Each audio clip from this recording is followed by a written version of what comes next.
जय माता दी मित्रों, हमारे YouTube चैनल में आपका हार्दिक स्वागत है। जैसा कि कल मैंने एक वीडियो डाली थी दिव्य दृष्टि के ऊपर, और उसमें मैंने आपको बताया था कि दिव्य दृष्टि किस प्रकार से जागृत होती है और इसको हम कैसे जागृत कर सकते हैं, कि कौन कौन से मंत्रों का प्रयोग इसको जागृत करने के लिए किया जा सकता है या कौन कौन से मार्ग होते हैं। उसमें मैंने आपको काफ़ी सारी चीज़ें बताई भी थी। तो आज थोड़ा सा डिटेल में मैं आपको बताता हूँ दिव्य दृष्टि के विषय में। सबसे पहली चीज़ तो ये कि दिव्य दृष्टि को जागृत करने के लिए कई सारे मार्ग हैं। ठीक है, आप तंत्र के माध्यम से भी दिव्य दृष्टि को जागृत कर सकते हो, आप योग के माध्यम से भी दिव्य दृष्टि को जागृत कर सकते हो।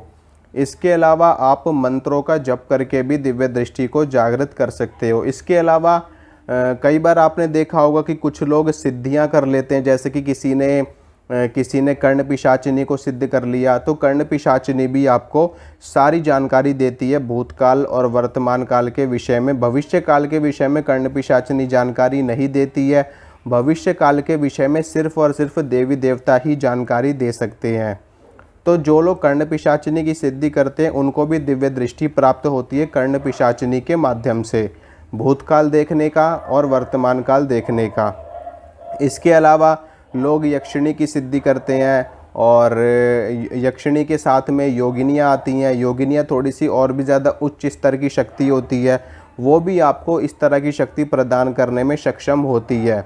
आप ये भी कह सकते हो कि वो शक्तियाँ या तो स्वयं आपको बताएंगी या फिर आपको दिव्य दृष्टि प्रदान कर देंगी। तो जब भी आप आंख बंद करके देखोगे तो आपको सब कुछ दिखाई देगा, और आप उनसे भी पूछ करके या वो आपको बता करके, जैसे कि कर्ण पिशाचिनी का कार्य होता है कान में बोलती है। ठीक है, तो कान में बोल करके भी शक्तियाँ बता देती हैं और वैसे भी बता देती है। इसके अलावा तंत्र मार्ग से भी आप दिव्य दृष्टि को प्राप्त कर सकते हो। इसमें तांत्रिक साधनाएं करी जाती हैं। वो तांत्रिक साधनाएं भी शक्तियों की ही की जाती हैं, जैसे कि उसमें आप भगवान भैरव की साधनाएं होती है, माता काली की साधनाएं होती हैं, 10 महाविद्याओं की साधनाएं करी जाती हैं, वाम तंत्र की साधनाएं करी जाती हैं, कुछ दक्षिण मार्ग की भी साधनाएं करी जाती हैं, और उनमें हर तरह के मकारों का प्रयोग किया जाता है, पंच मकार का प्रयोग किया जाता है। उनमें मांस इत्यादि की बलियां दी जाती हैं, शराब का भोग दिया जाता है, मछली का भोग दिया जाता है, और तरह तरह की चीज़ों का भोग इत्यादि दिया जाता है, और हवन किया जाता है, यज्ञ किया जाता है। रात्रि काल में गुप्त रूप से साधनाएं करी जाती हैं। विशेष रूप से जो तंत्र की साधनाएं होती हैं वो षट कर्मों के साथ में और भी चीज़ों पर निर्भर करती हैं। षट कर्मों में आपका मारण, मोहन, स्तंभन, उच्चाटन, विद्वेषण, वशीकरण और शांति कर्म आपका आता है। इसके अलावा यक्षिणी साधना आता है, रसायन विद्या आती है। तो ये सारी चीज़ें तंत्र में आती हैं। योग के माध्यम से भी आप दिव्य दृष्टि प्राप्त कर सकते हो। आप ध्यान के माध्यम से जब आप ध्यान करने लगते हो तो धीरे धीरे आपकी दिव्य दृष्टि जागृत होना शुरू हो जाती है, मूलाधार चक्र से लेकर के दिव्य दृष्टि तक। और मंत्र के माध्यम से भी आप इसको प्राप्त कर सकते हो। मैंने कल आपको बताया था कि आप किसी भी एक मंत्र का जप करिए और उसी एक मंत्र से ही आपकी दिव्य दृष्टि आपको प्राप्त हो जाएगी। देखिए, जो मंत्र होता है वो किसी भी देवी या किसी भी देवता का शाब्दिक स्वरूप होता है। ठीक है, और जब आप उस शब्द का उच्चारण बार बार करते हैं तो वो देवी या वो देवता, उनकी तरंगे घनिष्ठ होने लगती हैं, यानी कि जो उनकी तरंगे होती है वो इकट्ठी होनी शुरू हो जाती हैं, और इकट्ठी हो के वो एक स्वरूप अपने आप में धारण करने लगती हैं, और वही स्वरूप आपके सामने प्रत्यक्ष हो जाता है। उसे ही कहा जाता है कि हमें प्रत्यक्ष दर्शन प्राप्त हो गए किसी भी देवी या किसी भी देवता का। लेकिन समय लगता है, दिव्य दृष्टि प्राप्त करने में बहुत ज़्यादा समय भी लग सकता है, कम समय भी लग सकता है। मेरे एक जान पहचान के अंकल जी हैं, और उनसे कभी कभार ही मिलना जुलना होता है, काफ़ी सालों बाद मिलना जुलना होता है, कभी किसी मौके पे किसी प्रोग्राम में। तो वो बहुत ही अच्छे एक साधक है, अपने आप में बहुत सारी उन्होंने साधनाएं कर रखी हैं, और आज भी वो लगातार अपनी साधनाओं में लीन रहते हैं। तो उनकी कुंडलिनी शक्ति जागृत हो चुकी है, और काफ़ी अच्छे स्तर पे उनकी कुंडलिनी शक्ति है, और लगभग उनको काफ़ी समय बीत चुका है ध्यान करते हुए, मंत्रों का जप करते हुए। कम से कम 15-20 वर्ष उनको बीत चुके हैं ये सब चीज़ें करते हुए। यानी कि 15-20 साल से वो लगातार ध्यान कर रहे हैं, मंत्रों का जप कर रहे हैं, साधना करते आ रहे हैं, तो अभी भी उनकी कुंडलिनी शक्ति उनके कंठ चक्र तक पहुंची है। यानी कि अभी भी उनकी जो कुंडलिनी शक्ति है वो आज्ञा चक्र तक नहीं पहुंच पाई है। और आज्ञा चक्र पे जब उनकी कुंडलिनी शक्ति पहुंचेगी तब उनको दिव्य दृष्टि भी प्राप्त हो जाएगी। लेकिन आज्ञा चक्र तक पहुंचने में ही उनको बहुत सारे एक्सपीरियंस हुए हैं, बहुत सारे अनुभव हुए हैं, उनको देवी देवताओं के दर्शन भी प्राप्त हुए हैं। इसके साथ में उनको देवी देवता का आभास भी होने लगा है।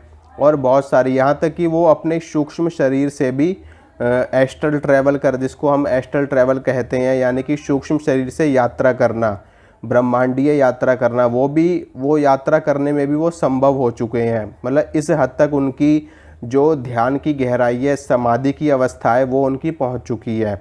और अभी भी उनकी दिव्य दृष्टि जागृत नहीं हुई है, अभी भी आज्ञा चक्र पे वो नहीं पहुँचे हैं। 15-20 वर्ष उनको हो चुके हैं ध्यान करते हुए, साधनाएँ करते हुए। खैर, ये तो साधना करने का स्तर होता है अपने आप में कि किसने कितनी साधना करी है, किसने कितनी मेहनत करी है, उसके ऊपर भी निर्भर करता है। किसी किसी को जल्दी भी दिव्य दृष्टि प्राप्त हो जाती है, किसी किसी को जन्म से ही दिव्य दृष्टि प्राप्त होती है।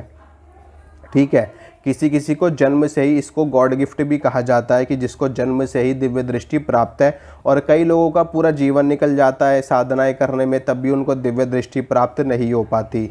और किसी किसी को पैदा होते ही होती है उनके पास।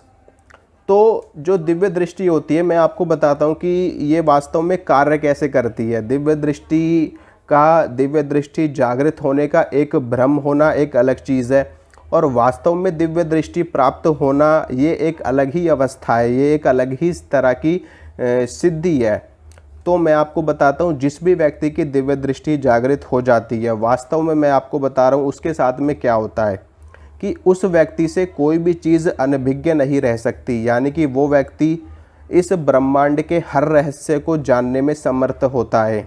ठीक है, हर चीज़, इस दुनिया की कोई भी चीज़ उस व्यक्ति से नहीं छुप सकती, चाहे वो किसी का भूतकाल हो, चाहे वो किसी का वर्तमान काल हो, चाहे वो किसी का भविष्य काल हो। जिसकी दिव्य दृष्टि वास्तव में जागृत है, और जिसको भ्रम है सिर्फ कि मेरी दिव्य दृष्टि जागृत हो चुकी है, तो वो सिर्फ भ्रम में जी रहे हैं। इसके अलावा उनकी दिव्य दृष्टि वास्तव में जागृत नहीं हुई है। सिर्फ 2-4 महीने में, 6 महीने में, या साल भर में, या 2 साल में दिव्य दृष्टि नहीं प्राप्त हो जाती। ठीक है, मैं आपको रियलिटी बता रहा हूँ, फैक्ट की बात बता रहा हूँ। अब जिनकी दिव्य दृष्टि जागृत हो चुकी है, जिनको प्राप्त हो जाती दिव्य दृष्टि, उस व्यक्ति से कोई भी चीज़ नहीं छुप सकती। एग्जाम्पल के तौर पर मैं आपको बताता हूँ कि अगर वो व्यक्ति किसी वृक्ष के पास जाएगा ना, और उस वृक्ष को अपनी दिव्य दृष्टि से देखेगा, तो उस वृक्ष के बारे में गूढ़ से गूढ़ रहस्य की जानकारी उस व्यक्ति को तत्काल प्राप्त हो जाएगी। यानी कि आंखें बंद करके या खुली आंखों से वो उस वृक्ष के बारे में जानकारी लेने की सोचेगा, तो उस वृक्ष के अंदर के एक एक अणु, एक एक तने के, एक एक जड़ के हिस्से की, एक एक पत्ते की रचना, वो वृक्ष कितना पुराना है, उस वृक्ष के ऊपर कौन कौन सी शक्तियों का वास है, कौन सी देवी है, कौन सा देवता है, कौन सी नकारात्मक शक्ति है, कौन सी सकारात्मक शक्ति है, उस वृक्ष की उत्पत्ति कैसे हुई, उसमें कौन सा बीज पड़ा है, कितने समय पुराना है। मतलब कि कोई भी चीज़ छुप ही नहीं सकती उस व्यक्ति से जिसकी वास्तव में दिव्य दृष्टि जागृत होती है। जो रियल की मैं आपको बता रहा हूँ, वो व्यक्ति आपका नाम, आपके बाप का नाम, आपके दादा का नाम, आपके परदादा का नाम, आपकी 5 पीढ़ी, 10 पीढ़ी, अनगिनत पीढ़ियों के नाम भी वो व्यक्ति आपको बता सकता है। इतनी शक्तिशाली ये दिव्य दृष्टि होती है। ठीक है, अगर कोई व्यक्ति आपको ये सारी चीज़ें नहीं बता पा रहा, तो इसका मतलब उसके पास कोई दिव्य दृष्टि नहीं है, वो सिर्फ भ्रम में जी रहा है और आपको भी भ्रम में डाल रहा है। जिसके पास दिव्य दृष्टि होगी वो आपकी पूरी बॉडी का MIR कर देगा, पूरी बॉडी का CT स्कैन कर देगा। आपकी त्वचा, आपके शरीर में बहने वाला रस, आपके शरीर में बहने वाला रक्त, अस्थि, मज्जा, मेद, हर चीज़, यानी कि ये जो बाल है ना, इस बाल के परमाणु हिस्से को भी वो व्यक्ति अपनी दिव्य दृष्टि से देख सकता है। पूरी बॉडी का चेकअप कर देगा, बैठे बैठे पूरे बॉडी को स्कैन कर देगा। मतलब कि आपके शरीर की एक एक रोम भी उस व्यक्ति से छुप नहीं सकता कि कहाँ पे क्या परेशानी है, क्या दिक्कत है। मैं आपको रियलिटी बता रहा हूँ, वाकई में दिव्य दृष्टि इतनी शक्तिशाली होती है, लेकिन मुझे नहीं लगता कि बहुत ही कम लोग ऐसे होंगे कि जिनके पास होगी। शायद ही कोई एक आधा ही व्यक्ति ऐसा होगा जिसकी दिव्य दृष्टि इस कदर तक विकसित हो चुकी है। लेकिन यह रियलिटी है कि जिसकी दिव्य दृष्टि जागृत हो जाती है उस व्यक्ति से कोई चीज़ नहीं छुप सकती। वो आपका नाम बता देगा, आपके पिता का नाम बता देगा, आपके दादा का नाम बता देगा, आपके परदादा का नाम बता देगा, आप क्या खाना खा के आए हो वो बता देगा, आपने परसों क्या खाया था वो आपको बता देगा, आपने परसों कौन से रंग के कपड़े पहने थे वो बता देगा, आपकी जेब में कितने पैसे हैं वो बता देगा, आपकी नोटों के नंबर बता देगा, आपका आधार कार्ड का नंबर बता देगा, आप पिछले जन्म में क्या थे वो भी आपको बता देगा, आप बाइक से आए हो या गाड़ी से आए हो या साइकिल से आए हो, आप किस चीज़ से आए हो वो भी आपको बता देगा।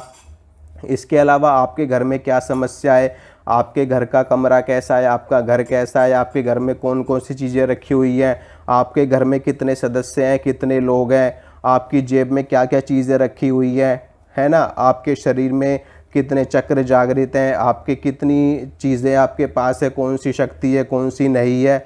मतलब कि उस व्यक्ति से कोई चीज़ नहीं छुप सकती और वो व्यक्ति आपको सब कुछ बताने में समर्थ हो सकता है जिसकी दिव्य दृष्टि वास्तव में जागृत होती है। और अगर कोई व्यक्ति आपको ये सारी चीज़ें नहीं बताता है तो इसका मतलब ये है कि वो उसके पास कोई दिव्य दृष्टि नहीं है, वो सिर्फ आपको भ्रम में डाल रहा है।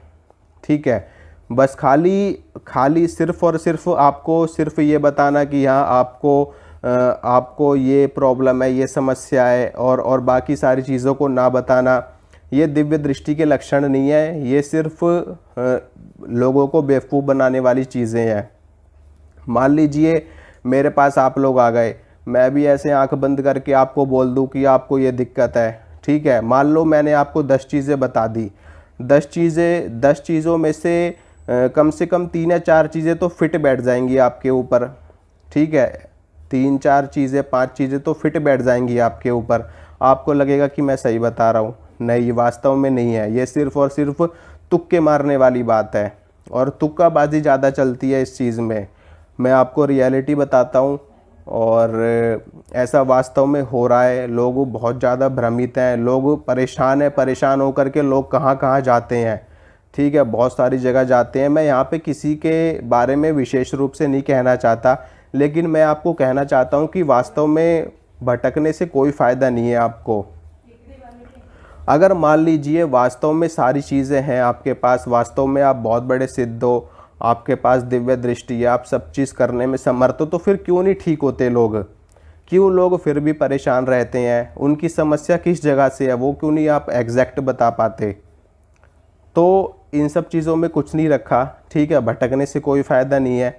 अगर आपको लगता है कि सामने वाला व्यक्ति अपने आप में दंभ भरता है या अपने आप में बोलता है कि मैं हाँ ये चीज़ कर सकता हूँ, तो आप उसका परीक्षण कर सकते हैं, आप उसका टेस्ट ले सकते हैं। कैसे ले सकते हैं?